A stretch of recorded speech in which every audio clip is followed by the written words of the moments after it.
ఇక లడ్డు కల్తీ వివాదం నేపథ్యంలో డిక్లరేషన్ వ్యవహారం మరోసారి తెరపైకొచ్చింది.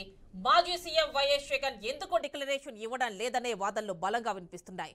గతంలో మాజీ రాష్ట్రపతి అబ్దుల్ కలాం, ఏఐసీసీ అగ్రనేత సోనియా గాంధీ డిక్లరేషన్ ఇచ్చినట్లు ప్రభుత్వం గుర్తు చేస్తోంది.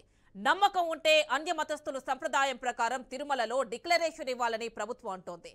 అలా డిక్లరేషన్ ఇవ్వాల్సిన బాధ్యత జగన్ కు లేదా అని ప్రశ్నిస్తున్నారు. సంప్రదాయాన్ని గౌరవించకపోతే తిరుమల ఎందుకు వెళ్తున్నారని సీఎం చంద్రబాబు సూటిగా ప్రశ్నిస్తున్నారు. అధికారం ఇచ్చింది సంప్రదాయాలకు విరుద్ధంగా పనిచేయడానికి కాదని, అది అడిగితే బూతులు తిట్టారని సీఎం ఆవేదన వ్యక్తం చేశారు. వైసీపీ హయాంలో చాలా ఆలయాల్లో నిర్లక్ష్యంగా ప్రవర్తించారని ఆరోపించారు.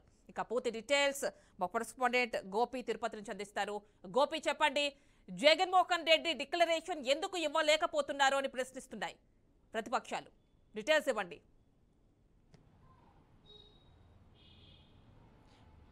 యామిని, మొత్తం మీద రాష్ట్ర వ్యాప్తంగా మనం అంటే ఎవరైనా సరే ఇతర మతస్థులు కావచ్చు, అంటే వాళ్ళకి సంబంధించిన అంటే ఆలయాల్లో ఎక్కడైనా వెళ్తే, ఉదాహరణకి మనం ఎక్కడైనా సరే బయట ఆలయాలకు వెళ్తే అక్కడ ఉన్నటువంటి నిబంధనల ప్రకారం ఏ భక్తుడైనా సరే, అది పేదవాడి నుంచి సామాన్య భక్తుడి నుంచి వీఐపీల వరకు కూడా ఎవరైనా సరే డిక్లరేషన్ అక్కడ ఉన్నటువంటి నిబంధనల ప్రకారం ముందుకెళ్ళాలి. అయితే శ్రీవారి ఆలయానికి సంబంధించి ప్రధానంగా ఎక్కువ అంటే ఎప్పటి నుంచో ఆ టీటీడీలో ఒక నిబంధన అనేది ఉంది. తిరుమల ఆలయానికి వచ్చినటువంటి ప్రతి ఒక్కరూ కూడా ఆలయం లోపల అంటే అన్య మతస్థులు అంటే ఇతర మతస్థాలు కొలచకూడదని కాదు, కానీ ఇక్కడ ఎవరైనా సరే వాళ్ళ ఆ మతస్థులు తిరుమలకు వస్తే ఇక్కడ ఉన్న నిబంధనల ప్రకారం ఖచ్చితంగా అది ఎంత పెద్దవాళ్ళైనా ఎంత చిన్న సామాన్య భక్తుడైనా డిక్లరేషన్ పైన సంతకాలు తీసుకుని, అంటే నేను ఆ డిక్లరేషన్లో కూడా ఏమీ ఉండదు, కేవలం ఈ స్వామివారిని నేను నమ్ముతున్నాను, ఈ స్వామివారి దర్శనానికి నేను రావడం జరిగింది కాబట్టి నాకు ఎటువంటి అభ్యంతరం లేదు, స్వామిని దర్శనం చేసుకుని ఇక్కడ ఉన్నటువంటి నిబంధనలు నేను పాటిస్తాను, స్వామిని నేను ఇక్కడ దర్శనం చేసుకుని రిటర్న్ వెళ్తానంటూ కూడా దానిపైన ఉంటుంది. దానిపైన సంతకం చేసి టీటీడీ అధికారులకు ఇవ్వాల్సి వస్తుంది. అయితే గతంలో